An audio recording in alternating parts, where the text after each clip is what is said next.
take and an open palm. Ah, bienvenue, mesdames, messieurs. That's French, by the way, if you're from Italy. Welcome, welcome. Sit yourselves down. Come on, there's plenty to drink here tonight. Enjoy yourselves. If you want any favours from the wife, see me, lads. Right, you. When you want to leave, get outside. Don't be pissing on the floor like you did last time.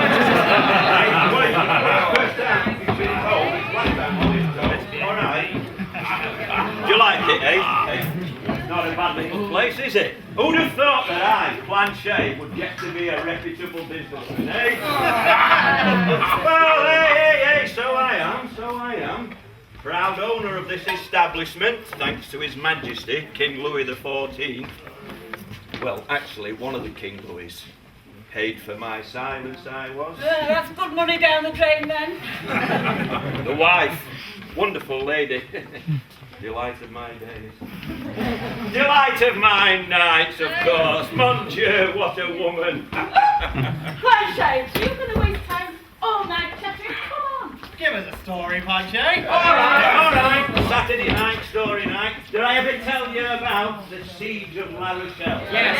Hundreds of times. No, but I mean the time when my master and his friends and me, we all had breakfast on the bastion before going to fight. Well, the Queen's diamonds. I know. My Lady de Winter. Millions of times.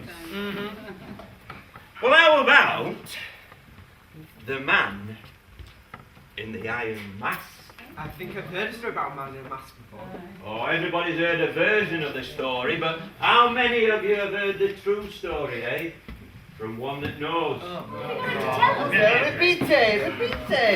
Is it safe? It'll be all right. They'll never believe a word of it anyway.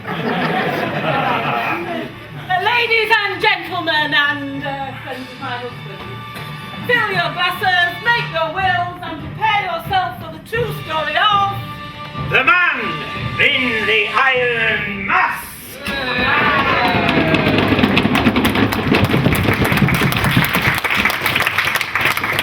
Right, let's start at the top. The young king, Louis XIV, known as the Sun King, but actually christened Louis Dieudonné. That's Louis, the gift of God. Due to the, how can I put it? Due to the miraculous nature of his birth. his mother, Anne of Austria, a lady with a past. You might remember how we helped her out over that matter of her affair with the Duke of Buckingham. Yeah. Buckingham may have been the first of her lovers, but he wasn't the last. Aye, so when she fell pregnant with Louis after years of barren marriage, it was something of a surprise, I can tell you.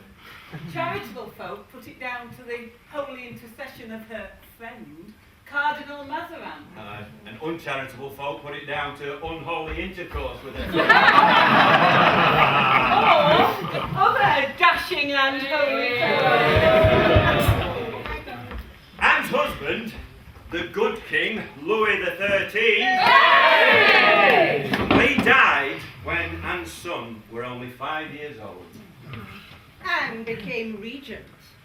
She ruled France with Mazarin until the sad death of the cardinal, at which point Louis decided he was of an age to rule alone and declared, L'État, c'est moi. Well, that means, I am the state. He's not overburdened with humility, our Louis. The Minister of Finance, Colbert, watched this domestic struggle with interest. At first, he approved of Louis's attempts to cut the apron strings, but then Louis's true nature began to show itself. The state of monarchy is the supremest thing on earth. The king sits upon God's throne on earth, and even by God himself is the king called God. For the king's power is equal to that of God in heaven. Anne began to worry about her son and for France. She had to find a way to restrain him. So she found him a wife. That bloody well restrains most men, doesn't it? The Infanta Maria Teresa, who fell desperately in love with the handsome young king. Naturally. But he did not love her. So Anne was forced to reveal a secret to Minister Colbert. A secret that enabled them to control King Louis. A secret that could eclipse even the Sun King. So, whilst Colbert took over the running of policy, Louis was left to patronize the arts, the sciences, and the humanities. The unhappy queen poured out her grief to her dressmaker and lady-in-waiting. Constance d'Artagnan, a lady of charm and discretion, whose house lay in a pleasant quartier of Paris. Away from the malice and gossip of the palace. So it became a habit for the queen to take tea with Constance. Much to the alarm of her husband, D'Artagnan, captain of the king's musketeers. And therefore valiant and worthy enough to offer protection for the queen at his house, especially when he had at his command such brave and noble men as... Porthos! At your service, monsieur. And Athos, who had claimed the title of Comte de Fer, was completely cured of his passion for Milady de Winter. Whose head we chopped off. Because he had found true love in the woman of the name Miss Louise de la Valliere. Another lady in waiting. She returned his affection but was unable to marry Athos without royal consent. Which we declined to grant.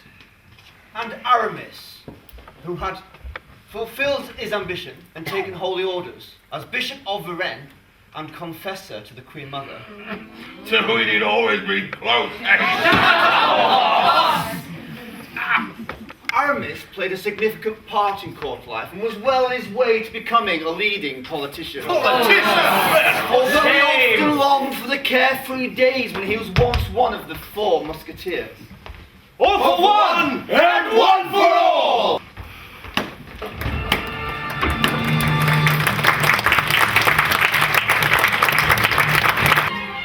centre of government. The fountain of patronage for the arts and the crafts. Monsieur Aramis, now Lord Bishop of Varennes, is an ambitious man. His apartment in the palace is close to that of the Queen Mother, so that he might hear her confessions and tend to her spiritual needs. But to rise in court, one needs the favour of the king, not his mother. So Monsieur Aramis had commissioned Monsieur Lebrun, An artist of genius. To paint a life-size portrait of the king for his forthcoming birthday. Monsieur Aramis, it won't be a surprise. The king has seen me painting this. He came to pose yesterday morning for me, and he's coming again today to pose again. He's very good at it. Monsieur Lebrun, did you follow my instructions? Yes, and it looks ridiculous. I have painted only the hands and face and nothing else, as you instructed. And it is obscene. Excellent. You see, we want the king to think you're just churning out another official portrait. Churning out! I, the Master Lebrun, for a little obscure country estate. Monsieur, you forget to whom you are speaking. I am Lebrun, the one and only Lebrun. Lebrun whose portraits are the wonder of France, of Europe. My apologies, monsieur, my apologies. I didn't mean to... Are you sure you're not from Gascony? I have a friend there. Oh. Gascony, I, a Gascon? Do you dare to suggest that I am a Gascon? A perfidious backwoodsman, unmannered, untutored, and smelling of sour grapes? Monsieur, I humbly beg your pardon. I am just a poor man of the cloth. I am not used to these courtly ways. I am just trying to say that we don't want the king to know what we have planned for his birthday. My Lord Bishop, Monsieur Percerin and his dummies. Monsieur Percerin. May I introduce Monsieur Lebrun? Monsieur Lebrun, may I introduce Monsieur Percerin, tailor to the king? We have met, monsieur. Monsieur Percerin, this is Monsieur Lebrun, the esteemed painter. Artiste! You have a special commission, do you not? Yes, but it is a secret. Aha, but I have a secret too, monsieur. You see, I know that you've been asked to make a costume for the king to wear on his birthday. Monsieur Lebrun has been asked to paint a life-size portrait of the king wearing that very costume. But how can a genius, even like Monsieur Lebrun, paint such a picture when he's never seen the costume? I would like you to show Monsieur Lebrun that costume. Show him the king's birthday suit? Yes. I can't. Do you doubt the discretion of Monsieur Lebrun? Of course not. Monsieur Lebrun's reputation is known throughout France. It is just that I promised Yes, His of Majesty. course you have, and that is to your credit, monsieur.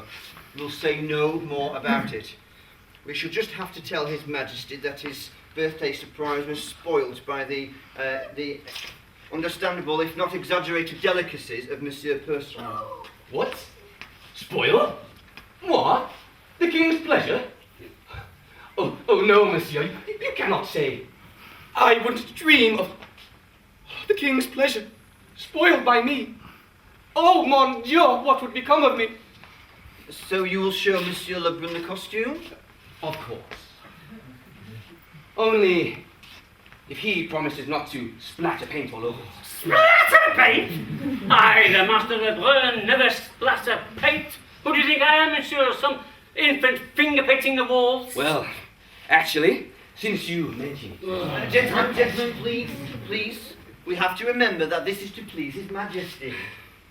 Ah, I have it. One of my assistants here can make up a second costume. Then, Monsieur Lebrun can splatter away to his heart's content. And you also, monsieur, will have a spare. Just in case your bulking grows thin. Very good, gentlemen, very good. I'm sure you'll both make a very good job of it. Now, you must excuse me, I am to visit the Queen Mother. No need, Monsieur Aramis. No need. Our beloved mother is with us.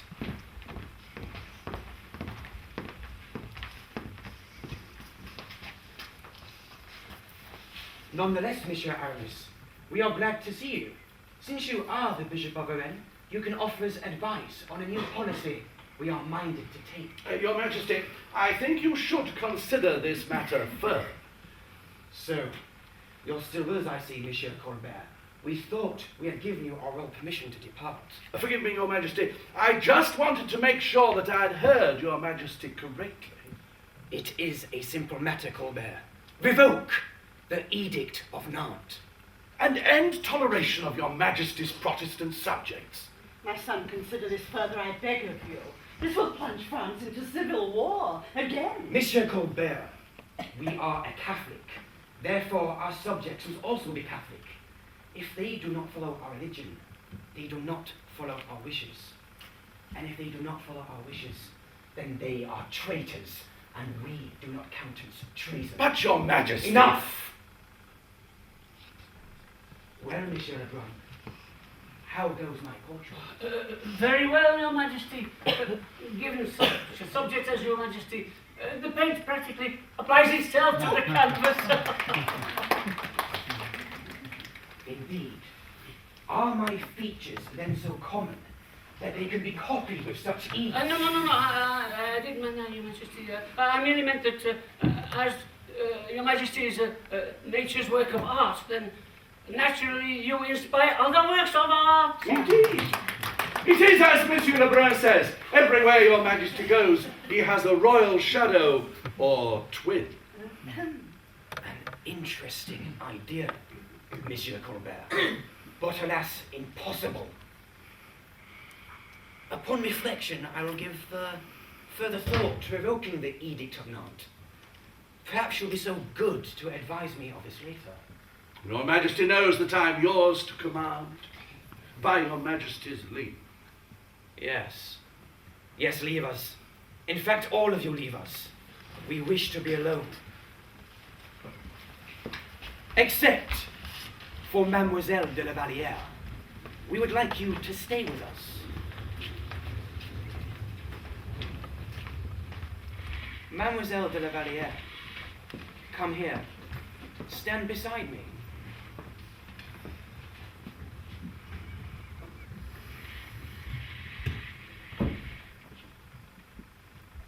Whom do you see in the mirror? I see you, Your Majesty. I swear to God, mademoiselle, I'm half afraid that one day I'll see either my mother or Monsieur Colbert staring right back at me. I'm sorry, Your Majesty. Oh, it's nothing. Nothing at all, mademoiselle. Well, Your Majesty. I've offered you a new apartment in Paris, close to mine. Such an honor, little Louise, to be so close to the seat of royal power. 'Tis an honor I do not deserve.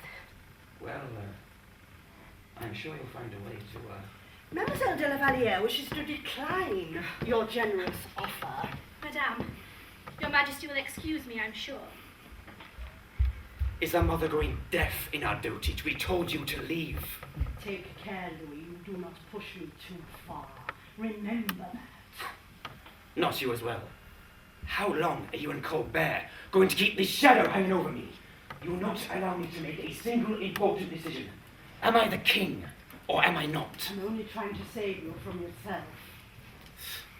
Such maternal tenderness. Did you feel the same love for the one you abandoned? That's enough. If you wish to keep your throne, then behave like a king. How can I? When you and Colbert have poured my crown, in the name of God, how much longer? Reynard! Reynard! She tells me how to run my family. He tells me how to run my country. And I cannot stop them because they have the trump card. Well, how goes the search? Success, Your Majesty. You mean you found him? Not quite. I found the daughter of your mother's midwife.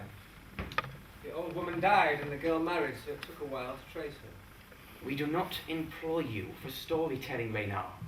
I indulged in a little gentle persuasion of the girl. She said her mother took the baby to an estate called Noisy-le-Sec, which belonged to a certain Cardinal Mazarin. And on the Cardinal's death, it passed to Monsieur Colbert. Got him! It has to be. Does the midwife's daughter suspect? I don't think so. We cannot take the risk. Kill her and her family. Once you've made sure that the man in Noisy is our brother. I've already been there. It is a large chateau with high walls. The young man never leaves the grounds. I saw him. And? He is the image of your Majesty. There can only be one King of France. No more civil war. No more Fronde. No more rebellion. I've never shed royal blood before. Nor you now. If this is our true Philippe, he is